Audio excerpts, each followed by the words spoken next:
Quelques chiffres et quelques faits. Les fractures de fragilisation ou ostéoporotiques sont extrêmement courantes. Plus courantes, sachez-le, que la crise cardiaque, que l'accident vasculaire cérébral et le cancer du sein combinés. Au moins, une femme sur 3 et un homme sur 5 souffriront d'une fracture ostéoporotique au cours de leur vie. Au moins 80% des fractures subies chez les 60 ans et plus sont attribuables à l'ostéoporose. On a répertorié près de 50 000 fractures de la hanche cette année. Entre 70 et 90% d'entre elles sont attribuables à l'ostéoporose. Enfin, près de 30%, et c'est tragique, des patients décèdent à la suite d'une fracture de hanche causée par l'ostéoporose.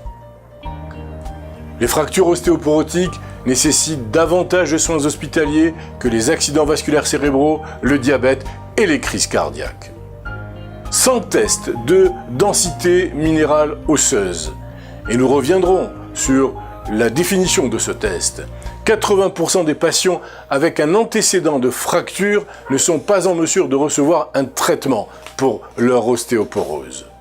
En fait, environ 20% de patients ayant eu une fracture post-ostéoporotique récidiveront dans les 24 mois environ.